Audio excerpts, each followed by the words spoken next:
Hello, and welcome to another amazing episode of TMC, where we are here to help you take your relationship from surviving to thriving. While you're joining us today, go ahead and subscribe. Click the like button and turn on your notifications. On today's episode of TMC, we have Garrett and Chelsea Zimmerman with tips for the blended family.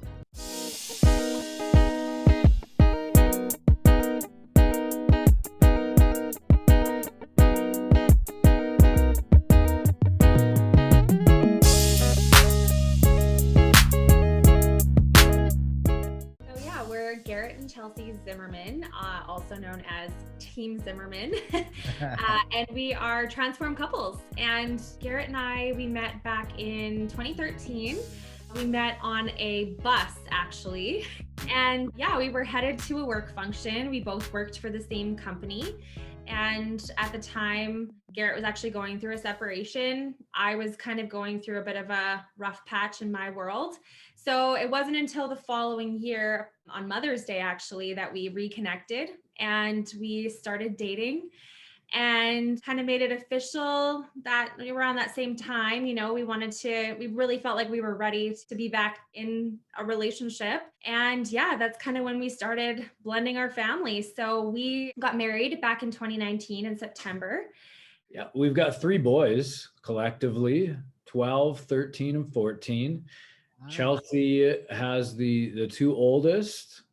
She brought into the marriage, and then my son is the youngest.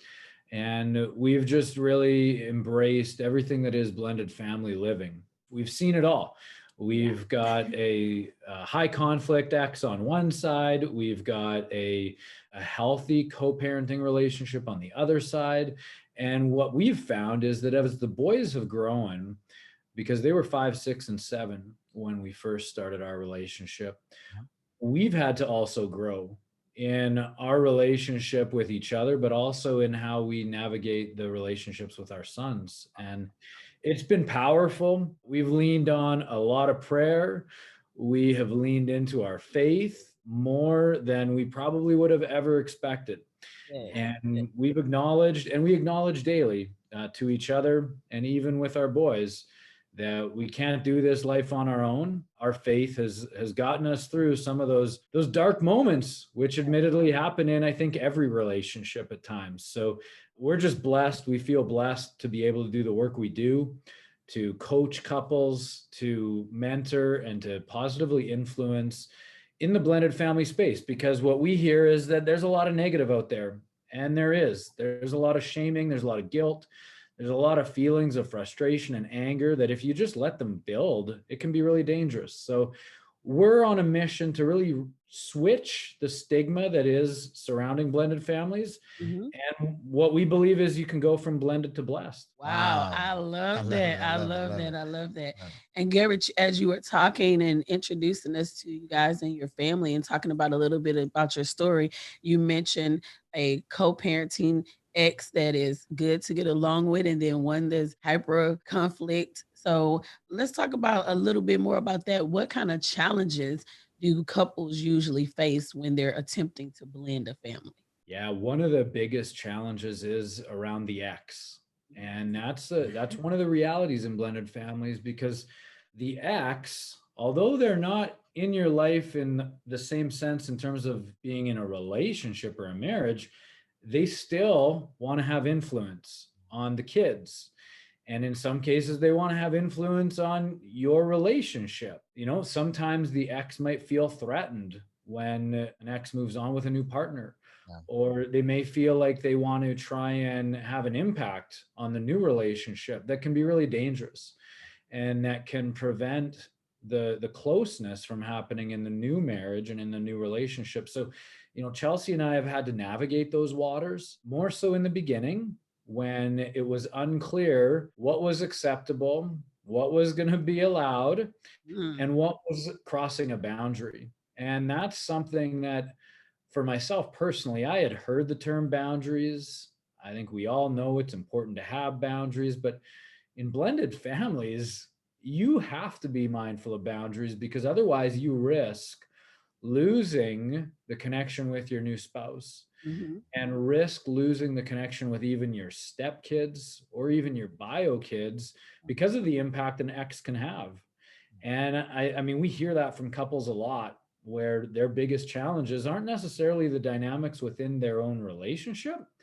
It's the dynamic that is brought in by an ex and the influence they have. And that can make things really, really challenging. I think it definitely depends on what the each blended family looks like. I know in our situation specifically, when we first started dating, we really just focused on our home and we focused on the things that we could control inside of our home. But we have coached couples where, they don't have their kids for the majority of the time. And so they do find it a lot more difficult than the parent, let's say that, and this is one side, obviously, but they do find it more difficult, and the kids find it more difficult to adjust when you're spending less time together. Right. Chelsea have a 13-year-old and 14-year-old. So 2 years that put us at 12 and 11. Males, even kids, young teenagers have that testosterone growing. This more for Garrett. How did you come into these young boys that's protective of their mother and you was able to get in and was able to lead the family? Yeah, great question. And thank you, because it brings up a memory that I'll never forget. We hadn't been together more than probably 3 or 4 months. And I came over to visit Chelsea and her boys. We were going to have supper together at her place. And her oldest son answered the door. And he was 7 years old at the time. And I'll never forget, because he looked at me and he said, "I just need you to know, Garrett, I'm the man of the house here." Right? It's coming from a 7-year-old. Yeah. I looked at him and I said, "Oh, really?" And he said, "Yep, I'm the oldest, and you got to protect my mom and make sure you treat her well." And, I respected him because even at that young age, he was letting me know how he felt about his mom, but also, he was letting me know that it wasn't necessarily going to be sunshine and rainbows to create relationships. Yeah. And as a man, and that's why I love your question, Cedric, because I've always believed that men have a responsibility to provide, protect, and love their partner, their children. Like, I believe that is something we are called to do as men. And when her oldest met me at the door with those words, I had a newfound respect for him. I was just getting to know him. And what it allowed me to do when I heard those words was really acknowledge the fact that this was bringing about change in their worlds. This was bringing about a different dynamic, because for the couple of years before that, it was just Chelsea and the two of them. And admittedly, I tried to jump in and maybe do too much in those early years.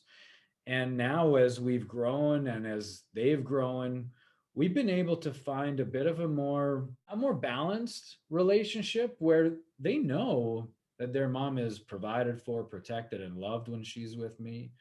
They've been able to shift how they maybe saw me as a threat in the beginning to where now they see me as someone who wants to positively influence their lives.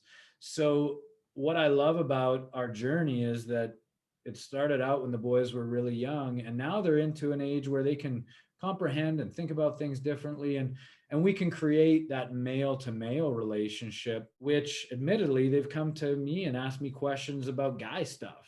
That's awesome. Yeah, they've just told me, they're like, "I can't talk to my mom about this stuff." So it has evolved, it has grown, but it hasn't been without its challenges. And I just think it's been such a cool kind of story to watch. So this is 7 years ago. So 7 years ago, in the last 7 years, Garrett, what mistakes you made? Like you say, if I can do it all over again to make this a lot smoother right now, what would it be? I wouldn't have stepped in as actively as I did in those early years, because I did overstep at times. I tried to come in and not replace their father, but be a father figure. And what I've learned as I've reflected, as I've read, as I've learned, as I've talked with Chelsea, as we've gone to prayer and asked for wisdom, what God has shared and laid on our hearts at times is, like, as a step parent, sometimes you need to step back. Wow. And you need to allow those kids to lead the relationship on their terms, because the reality is every blended family came to be because of loss. Either the kids lost a parent to death or to divorce. And when kids see that loss, they're trying to make sense of so many emotions. And then all of a sudden, there's this new adult in their life who's asking them to pick up after themselves or to do chores or to, watch their language. And I think if I could go back and do it again, I would step back and allow them to step into the relationship on their terms so that they could feel like they have some control, because all kids want control of something. And I think at times I overstepped and it caused some friction. But over the past few years, we've been able to share that and communicate that with each other. And it's helped our relationships grow significantly. Yeah. That's awesome. That's awesome. You said every blended family came to be because of a loss. And I was That's like, huge. wow, because Yeah. I mean, we know that, but it's like, do We we don't think really about pay it. Yeah. attention to Yeah. that? That a loss occurred, which led to this blended family. Also talked about jumping in too soon. And I think, sometimes we may as adults not be mindful of that because they're younger people. That's what we're designed to do, to guide them. And so, in a relationship, we can start doing that or doing too much of it too soon.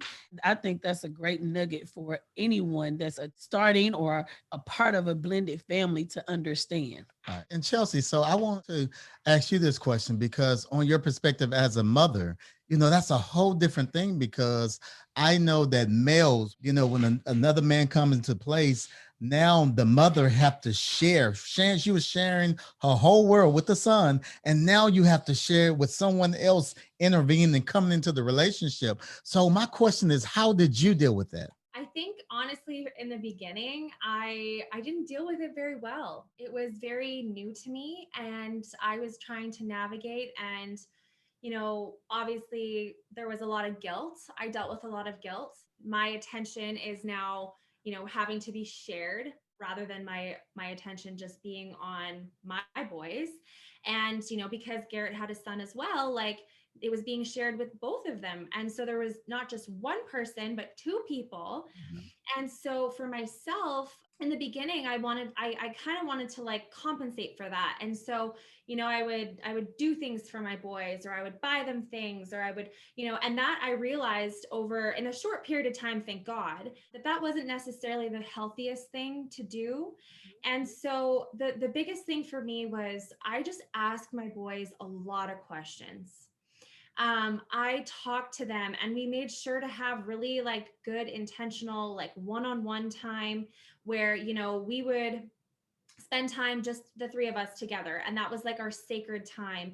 And, then it made it a little bit easier when they were having to share that time with me, because, or with Garrett and with his son, because, they really were able to almost not necessarily let go, but they were a little bit better about sharing. My boys did lose a parent, like they were no longer with that parent. And I mean, even though they would see him for a week at a time, the relationship was over. Like that was, and they were still going through that. And so, yeah, I mean, obviously you can look back and see where you've grown, but I think for the boys, it was really just a matter of, okay, you know what? I'm not leaving you for someone else. I'm still your mom. I'm still here for you. I'm still here to provide for you and love you and care for you.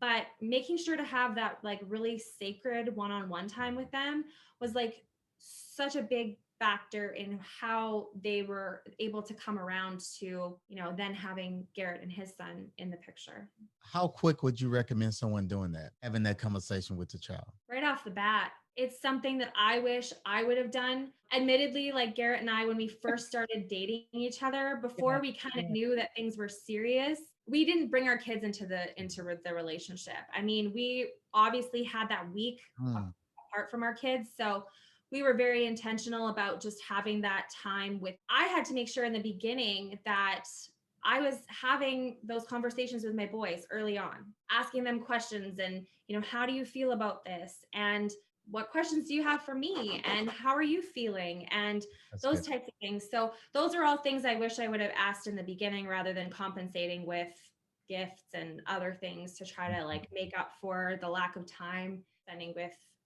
with Garrett and his son as well. Awesome. Is there one thing in particular very challenging that you would do differently? Yeah, I mean, I think for us as we reflect back on it, it might have been just taking more time to integrate the boys into each other's lives. I think when you start a relationship, and Chelsea and I are, no different than every other relationship, you're in such an excited stage and phase where somebody is now appreciating you, loving you, Absolutely. giving you attention, and you just want to be around them, and Yeah. you want to be in their presence. And I think what we see, and as we've reflected on it, and what we hear from couples we work with, sometimes they wish they would delay the time in which they would introduce the kids. Mhm. And we are big believers in taking as much time as you need, and every Yeah. situation is different. And for us, when we did introduce the boys to each other, we didn't introduce ourselves as boyfriend and girlfriend. No. We just introduced ourselves as friends. That's Mhm. good. And then, a couple months later, they kind of connected the dots, and they're like, we're spending a lot of time together. Are you guys sure you're not boyfriend and girlfriend? Right? I mean, kids are smart. They Almost pick like up they on it. expected it. They're like, hey guys, like, what are you not telling us? Yeah. So I would say, you know what? Be patient. I mean, and that's been something that I've been working on for years. Chelsea will attest to it, but patience in the process will lead to such a beautiful destination. And I think what we see and what we hear is that some people try and force it. Well, I love your mom, so you should love me, and you should love my son, and you should all get along. We should all just be one big happy family. But those kids are dealing with so many emotions that you've got to delay that. And if it's going to be, it's going to be. But don't force it, don't push it, don't pressure it, and just allow it to be. So patience in the process would be another little tidbit that I would just add on to that. What I would typically say about a blended family is, you think about blending something together, you want to put it in a blender, right? You want to put it in a blender and make it all, blend together quickly. And I think we have the wrong idea when it comes to blending a family, because it's more like a slow cooker approach.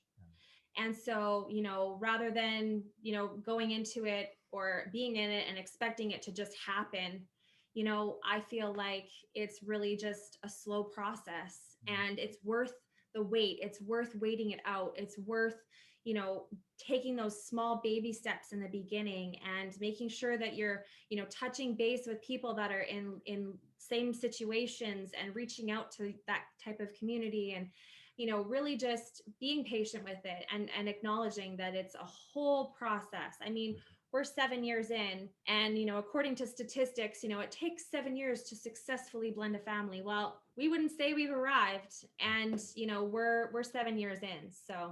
So you guys have given us some great nuggets for Yes. those that may be in a blended family or those who may be Yeah. considering. So I have a question that would be for the person that is considering marrying someone that has kids. Maybe they don't have kids, or maybe they do. But if they came to you, piece of advice or some type of guidance that you would give to them, if you could say nothing else, what one thing would you share if it was a woman or if it was a man? I think the biggest thing is right off the bat to just be curious about that person's children. Ask questions, make an effort to actually really, even if you haven't met them yet, even if you're going on a date and you become aware that this person has children and that's cool with you and that's aligned, and you feel really good about it and you really like this person, ask questions about their kids, because the person on the other side is likely kind of maybe feeling a little bit insecure about it, like, oh, I've got all this, like, air quote baggage, right? Mhm. And if you're genuinely, interested in that person, you're interested in the full package. And so you have to be curious. You have to make sure that you are asking questions, and then when you do get the privilege of meeting these people's children, because it is a privilege that, Mhm. Yes. when it gets to that point, Mhm. you are privileged. You are having a privilege right now by being allowed to come into these children's lives. And so I think that the biggest thing is just really kind of getting to know what each child likes and connecting with them in that way. You know, I know for me, like, I mean, obviously Garrett and I both had kids, but like for me, my youngest son really liked doing like, like playing dress up. And, Garrett came in when I gave him the privilege of meeting my children, and, he would play dress up. And, my oldest son, he plays hockey. And so, him and Garrett would go out and they would like, play street hockey, and they would bond in a way that the child would be able to feel comfortable and be like kind of in their like zone of genius almost. And so really just make sure that you get to know those things about that person's kids, and then when you are given that privilege, connect with them in a way that is going to be meaningful to them. I mean, how do you deal with discipline in the blended family? Oh, it's a great It's question. a doozy. And I'm happy you asked, because admittedly, people come to us and reach out a lot of times because of discipline and parenting styles and not necessarily being on the same page. And, what we've expressed to our boys and what we've agreed to in our relationship is that the primary discipline will come from your bio parent. We do not want to step on landmines. We do not want to create animosity or resentment between a stepson and a stepmom or a stepdad. But we also acknowledge that there are going to be times when one of us isn't present. And that doesn't mean that you get to just run wild, say and do and act however you want because your bio parent isn't in the picture. So we've been very transparent with our boys in terms of these are the expectations for your behavior. Whether or not we're both in the room or only one of us is in the room, this is what we expect of you. If you cross those boundaries, those lines, then we each have full right to correct, to say something, to put into place a discipline, whatever that might be. And admittedly, I mean, those are tough conversations to have, but they're so important. And I think that's what some couples miss is they just expect the kids to behave a certain way, do a certain thing. Well, that's not going to happen. The kids are already trying to deal with so many things, and they see the step parent as a threat. So the last thing we wanted to do was increase the threat that we were seen as. So, we've made it very clear, and our boys have been respectful of that. Not to say there aren't times when they push back and they push buttons, because they do. Absolutely. But they know that at the end of the day, we are a team. Yeah. And if one of us isn't in the room, the other person has full right. And that's something that we've had to work through and at times struggle through. But with consistency, it has created some major breakthroughs in the dynamics in our family. Before we had our adult conversation together, the two of us, we actually involved the kids in the conversation. Wow, and coming back to Garrett's point about kids wanting to have control, well, they don't necessarily have control, but they will be heard. And they appreciate being heard. And so coming up with some of these boundaries and things that are, needing to be put in place, especially when you're all living under the same roof. There's definitely going to be things that they want to contribute. There's going to be things that might be totally out of left field. And, in your mind, you're thinking, no, that's not going to happen, but they just want to be heard.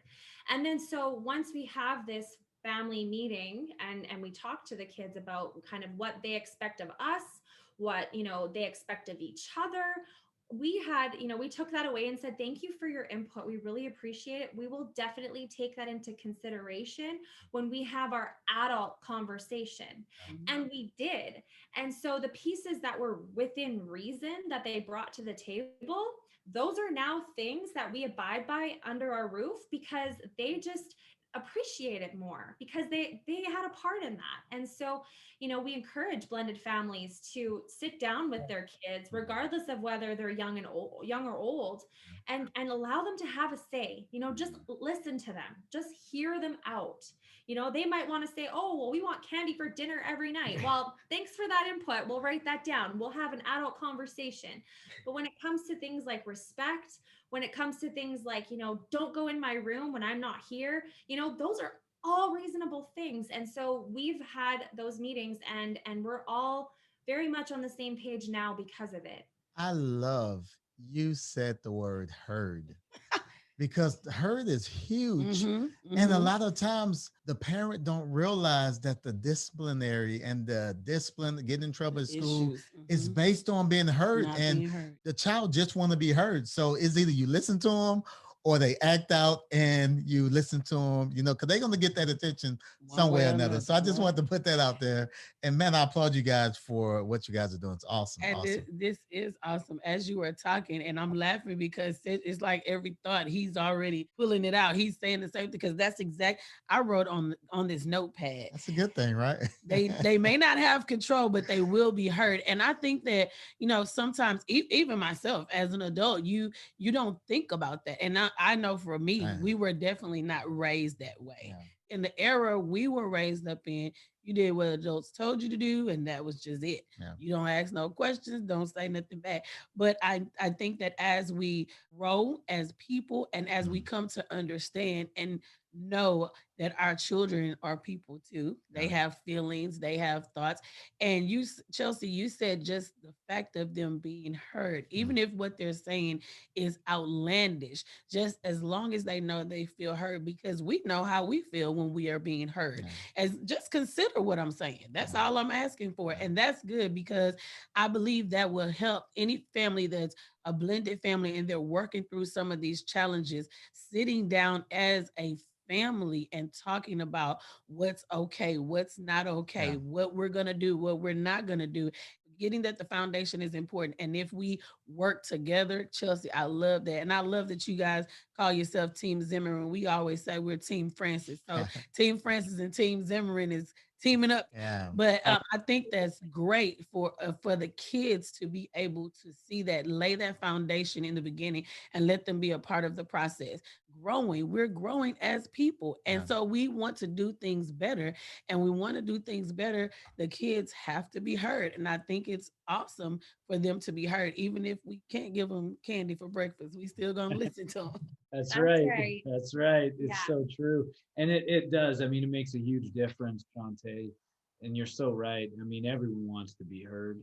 It doesn't mean that everything we say is going to get accepted or even allowed, but just to be heard is so powerful. And we've seen it, we've watched it, we live it, and we believe in it. Yeah. We've talked a little bit about challenges. We talked about advice for the blended family. Let's talk about the benefits. Let's talk about some benefits of the blended family. So what are some things that you guys think are benefits for the blended family? Yeah, because we definitely need to hear these benefits, because you have so many people really have this perspective. Their partner may be someone they love, but then they're scared because they don't know how to deal with that aspect. And all they can see is negative, because that's all they've been hearing is negative. So let us have it. Absolutely. I love that we're going to touch on this, because this is important. And I mean, the at the top of the list when we think about it is, it's more people to love your kids. It's more people to pour into them. And I mean, all of a sudden now they got 4 grandparents, and they got 2 moms, they got 2 dads, maybe they got 8 uncles now. They've got, it is so powerful. And it's something that when my boy was just going through the process of trying to make sense of divorce, he was seeing a counselor, and in his workbook, one of the questions was, what's the best thing to come out of your mom and dad not being together anymore? And he was an only child, and he now has 4 other siblings. He has 2 brothers on this side. He has a brother and a sister on his mom's side. And he wrote down in his book, I now have 4 other brothers and sisters. And that hit me, because it's about your village, it's about your team, and the more people in your corner to love you, support, provide, give perspective, and be available to you, I think, I mean, we all benefit when we have that. So that's the biggest thing for us that I think gets overlooked. Blended families expand your network.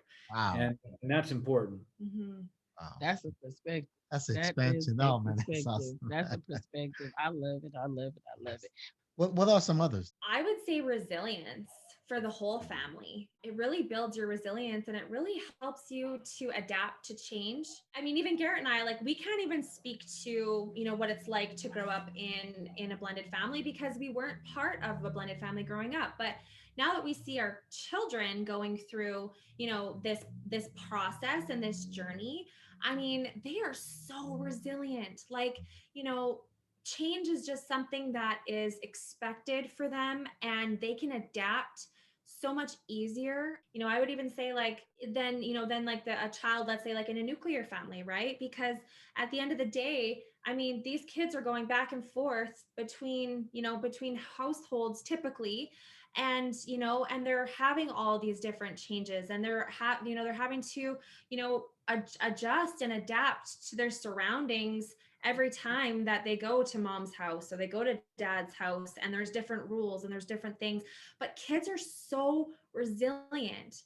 And honestly, I think that even for us as parents in a blended family as well, I mean, it builds our resilience too, because admittedly at the beginning when my kids started going to their dads for a week at a time, I was like, oh my gosh, like this is the hardest thing, like letting my kid go, but at the same time, I really feel like I grew in my resiliency, because I'm like, okay, no, you know what? It's okay. And you learn how to adjust and how to adapt and how to keep yourself busy during those times. And, so it is all about resilience. And I think that is another major benefit of that to, in a blended family, because it helps everybody just be stronger.